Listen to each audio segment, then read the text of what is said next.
Армысыздар, достар.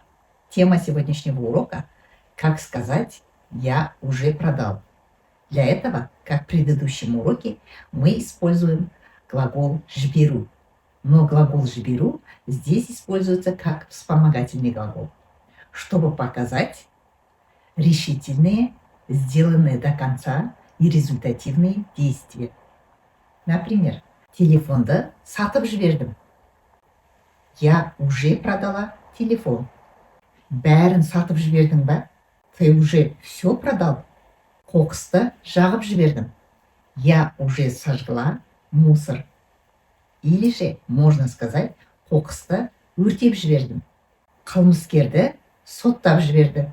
Преступника уже осудили. То есть его посадили в тюрьму. На этом мы сегодняшний урок завершаем. А в следующий раз у нас будут еще другие интересные темы.